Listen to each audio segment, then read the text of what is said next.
King Kabarus, yang artinya apa kabar? Selamat datang di Scouting Channel. Film yang akan kita bahas kali ini adalah sebuah film yang bergenre drama romance dari Jepang lagi nih, yang berjudul Berokisu Father tahun 2017. Film yang berdurasi tayang 2 jam ini rilis pada tanggal 25 Mei tahun 2017 dan dibintangi oleh mbak-mbak kesayangan kalian lagi nih, yaitu mbak-mbak kata kalian sudah pensiun, mbak-mbak masih kawai-kawai, mbak-mbak mengisi folder kalian di HP yang disembunyikan, yaitu Mbak Megu Fujiura. Aduh. Berkisah tentang seorang wanita yang selalu menaruh curiga kepada suaminya akibat sang suami tiba-tiba suka pulang terlambat dari bekerja. Nah, lagi pantun nih gua nih. Saat wanita ini benar-benar tahu kalau sang suami ternyata bermain cinta di belakangnya, ia pun terus bersedih dan berduka dan hanya bisa curhat dengan sang ayah mertua.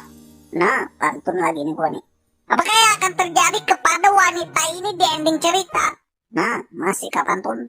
Penasaran gimana lo cerita dari film ini? Siapkan cemilan kalian, langsung aja kita gas ke pembahasannya cuy. Hei yung hongnya Betul mala, betul bona, milik mong tawon di, meletong mala na day-day.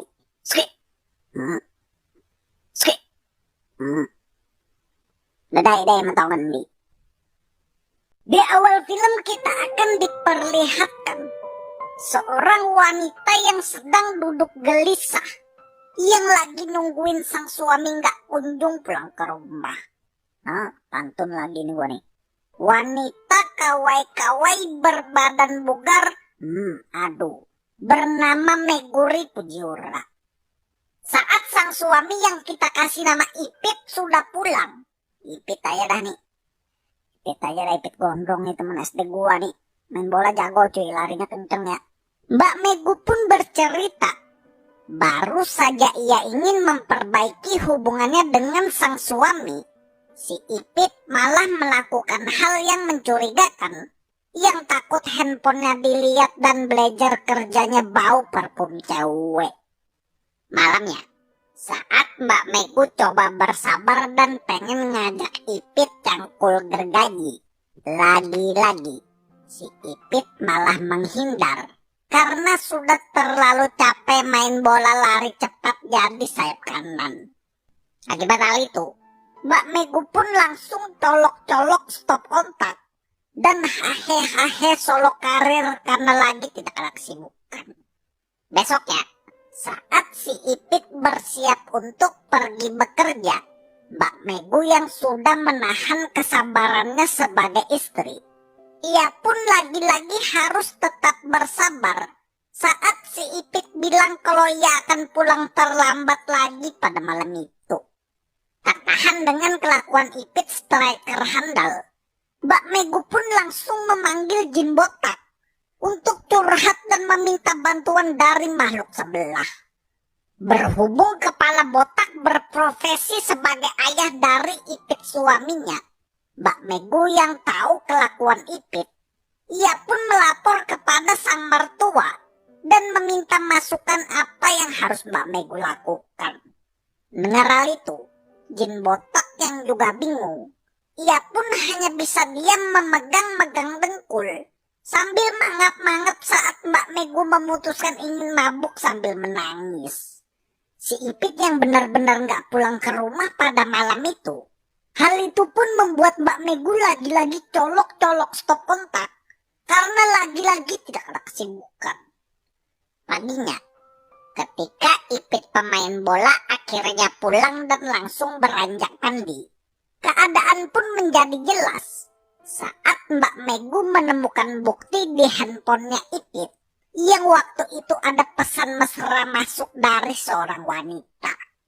Berhubung tidak punya nyali takut menggerebek Ipit suaminya, Mbak Megu pun langsung berlari ke kamar dan pura-pura tidak tahu kalau si Ipit sudah berselingkuh. Jin kepala botak pun lagi-lagi jadi sasaran. Melihat Mbak Megu menangis dan tiba-tiba mendekat karena ingin meminta sandaran, Kepala licin yang angguk-angguk tidak berhenti. Ia pun malah dikejutkan oleh tangan Mbak Megu yang bergerak cepat, yang ingin menangkap lele-lele tambak. Berhubung lele-lele sudah tidak bisa melarikan diri, Saitama pun hanya bisa diam dan pasrah saat diminta cangkul gergaji. Boboho kurus yang sebenarnya ternyata adalah seorang pria yang baik.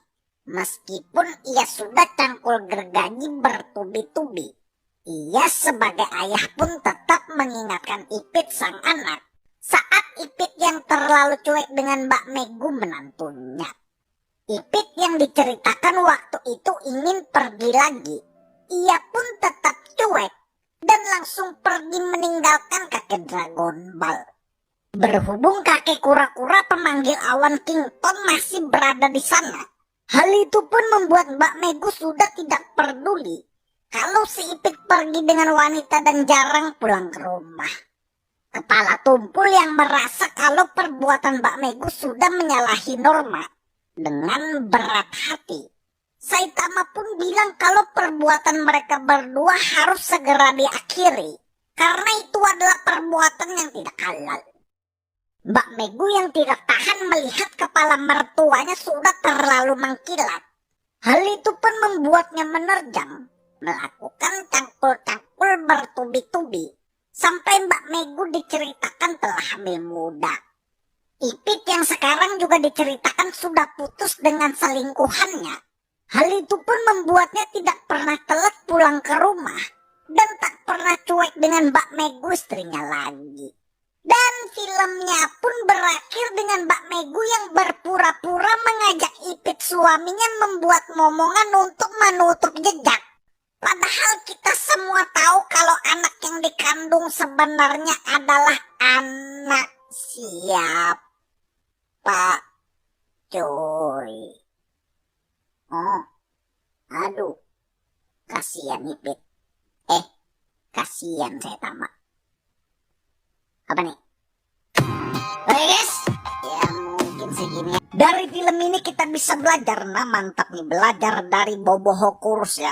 Ingatlah bahwa ketidakbaikan, ketidakjujuran, dan selingkuh di dalam berhubungan itu artinya menunjukkan diri kita sendiri yang sebenarnya di hadapan orang lain.